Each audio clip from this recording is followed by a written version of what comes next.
So this is seriously what you all have been hating on for the last 2 years. Hi, my name is MJ. For people who don't know me, I am a avid reader of Sherlock. Any sort of cliche romance I can get my hands on, I read. And today, I'm going to talk to you about my most recent read, Icebreaker. Most of you probably know this book through TikTok and YouTube, and at the obsessive hate it's gotten. After all, it's how I first found out about it, and Hannah Grace, the author. And honestly, I was one of those people who bought the book purely because of the hate. So what did I think of it? Did I like it? Did I hate it? Was everyone true? Is this the worst thing known to man? No, it isn't. People really need to grow the fuck up. But before we get into my thoughts, a quick disclaimer. This book is, well, a bit spicy, so for anyone who isn't interested in all that, I highly recommend you check out my blogging website, where I talk about a few other books that might be more up your alley. So, with that out of the way, let's begin. The story follows Anastasia Allen, a student and figure skater at the University of California in Maple Hills. She's trying to land her spot on Team USA, the most prestigious figure skating thing you can ever do. So, if you're not on Team USA, you're failing in life. The other main lead is Nathan Hawkins, who also goes to UCMH and is also the school's hockey captain. One day, one of the school's rinks gets severely damaged, and so the figure skater team and the hockey team are forced to play on the same rink. It's there where the two of them meet. Anastasia and Nathan are complete opposites. Anastasia likes to be organized and on schedule, whereas Nathan is more relaxed and wants to have a good time, drinking, having sex, etc. I will say, throughout the first 100 pages or so, Anastasia kind of comes off as stuck up. She gets better throughout the book, but the first 100 pages really don't paint her in a good light. For example, let's talk about why the rink was destroyed to begin with. So, Russ, a secondary character in the book and also a part of Nate's hockey team, was flirting with a girl from a different school. That girl's boyfriend found out, and such, the hockey rink was destroyed. And so, with Nathan being the team captain, he decides to keep Russ's secret for now. Well, at a party, Anastasia talks with Nathan and tries to get the secret out of him, but Nathan keeps his mouth shut. The truth only gets revealed after Aaron, Anastasia's skating partner, spills the beans to her. And Anastasia, for a lack of a better word, does not take it well. I'm going to read a little bit of an excerpt from the book so you can understand what I'm talking about. Let me just find it. This is Anna speaking. No offense, but your promises don't mean shit. You have zero idea the pressure I'm under, the sacrifices I've had to make. You don't understand how it feels, knowing it all hangs in the balance because some kid doesn't know how to wrap up his dick. His brows furrow together. Confusion, maybe. Hangs in the balance? You're blowing this out of proportion. If we don't overreact, then we work to get... You think I'm being dramatic? You know what, Nate? I say, sharply shaking off his hand. Forget it. Stay out of my way, and I'll stay out of yours. Stacy! He shouts after me as I head into the crowd. Anastasia doesn't understand that as a hockey captain, Nathan had to put his team first. Even Lola, Anastasia's roommate, explains this to her a few pages later. She seems so ready to cut Nathan out of her life just because he told a simple white lie, which is pretty hypocritical of her considering how she kept Aaron by her side all this time. Spoiler! Aaron sucks! The two of them eventually make up, with their relationship beginning to bloom into a friends with benefits relationship. I believe the kids these days call that a situationship. As the two of them get closer, Aaron starts to reveal his true colors, not to Anastasia, but to Nathan. He tells him to stay away from Anastasia, that she's, quote, not gonna fuck him, we're past that point, buddy, and how she's only trying to use Nathan. Anastasia, however, remains blissfully unaware of Aaron's toxic behavior. However, in one chapter, Aaron shows up one day with a busted arm and blames it on Nathan in front of Anastasia, causing the two of them to have a brief falling out before eventually getting back together. Side note, there is a lot of arguments in this book, especially within the first half. It's never, catastrophic, world-ending arguments, but it's enough to make me consider, maybe the two of you shouldn't be together. However, due to Aaron's injury, that means he can't skate with Anastasia. So, what does Nathan do?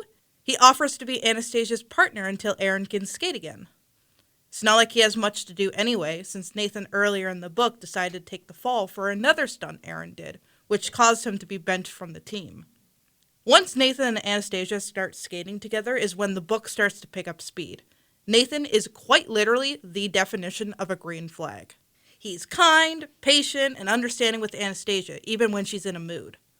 He notices that she's under-eating due to a meal plan that Aaron set up for her, which, by the way, is incredibly fucking weird. So, throughout the book, he slowly helps her have a better relationship with food and her weight. Honestly, Nathan is the reason why I continue to read through the book. He's genuinely a really good character. Eventually, Anastasia moves into Nathan's apartment after having one too many arguments with Aaron, and she starts to become accustomed to Nathan's friends and teammates. There's Robbie, who's been Nathan's friend since they were little. There's JJ, who has lived with Nathan and Robbie since freshman year of college. And finally, there's Henry, who also lives with them but is a bit younger. Henry is the secondary character who gets the most attention out of the three, and I absolutely love him. I am a Henry lover. He's a bit awkward, but also super supportive of Anastasia and Nathan. I can't wait to read about him in Daydream, which is the newest book out of Hannah Grace. Anyway, back to the story. Eventually, Aaron's arm heals, and he's able to be Anastasia's skating partner again. At this point in the story, Anastasia kind of knows how toxic and cruel Aaron can be, and doesn't want to be friends with him anymore. However, Aaron is her skating partner, her only skating partner. So without Aaron, there's a very low chance of her making it to Team USA. So, despite her hatred towards Aaron, she decides to keep their relationship strictly professional, no friendship, no nothing. They're just skating partners, nothing more. The second the season is done, she's tossing him aside. This causes a bit of a rift between Nathan and Anastasia. Nathan is now her boyfriend at this point in the story, and he doesn't want to see Anastasia around someone who makes her miserable. He pleads for Anastasia to stay with him and his roommates instead of moving back in with Lola and Aaron. However, Anastasia doesn't feel like Nathan trusts her. In fact, she believes Nathan doesn't know how important this is to her. Like I said, Aaron is the only other figure skater in the school. She must work with him, even if she doesn't want to. Her career is quite literally on the line. I definitely understand both sides of the argument. I mean, if I had a boyfriend or girlfriend who was constantly around someone who treated them like shit, I'd want to take them out of that environment as well.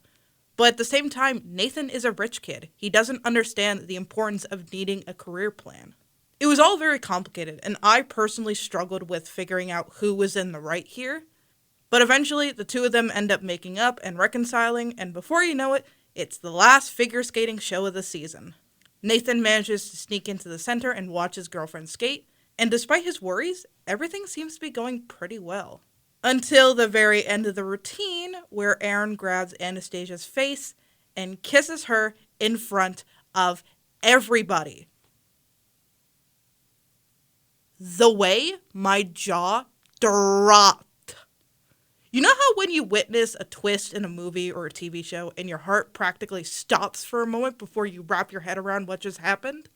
That literally happened to me. My jaw on the floor. I could not believe the audacity of this fictional character. Why am I so hyperfixated on this stupid book? At this point, I was just like, Nathan, kick his ass. I was practically chanting that phrase as I moved on to the next chapter. It was genuinely insane. Anastasia is rightfully pissed off at being assaulted and storms off, telling Aaron that she no longer wants to work with him. Forget the event, forget Team USA, this is not worth it. Sacrificing her happiness for someone who does not care about her. So, Anastasia and Nathan leave, ready to make their own paths in life together. And that's Icebreaker. It was honestly not as bad as people were telling me. In fact, it's pretty good. A part of me is kind of confused why so many people hate this book, but I'm assuming it has to do with the sex scenes written. I didn't mention this because it wasn't necessary to the story, but halfway through the book, there's a Halloween party where Nathan dresses up as Gru from Despicable Me. You can probably guess what happens after that. But yeah, I was pleasantly surprised by this book. Nathan and Aaron are both very well-written characters, especially Aaron. Aaron is the type of character that thrives on manipulating others and keeping his victims within arm reach so they can't try and escape from him. And the resolution at the end, having Anastasia realize her self-worth and cut Aaron off completely, was very rewarding. Even if it kind of makes her seem like a hypocrite for tolerating him for so long, but I understand why she did so. Anastasia's arc about learning to eat more and have a better relationship with food was also very heartwarming. I feel like a lot of young girls today feel like they must be super skinny or no one will love them, but this book shows you that you can still be skinny and have a really good relationship with your body. One negative I have about the book, however, is that there are way too many characters. Nathan's friends don't really matter in the story, despite being positive influences on the main characters. Same thing with Anastasia's friends. You could toss them all out except for Aaron, and the plot would not change one bit. Overall, the side characters are just unfunny and uninteresting. Except Henry. Henry is a king. And that's all I have to say about Icebreaker. I hope you all enjoyed this video. If you did, please check out my writing blog where I talk about books, writing tips, and other miscellaneous things. Feel free to subscribe and like the video, and I will see you all in the next one. Goodbye!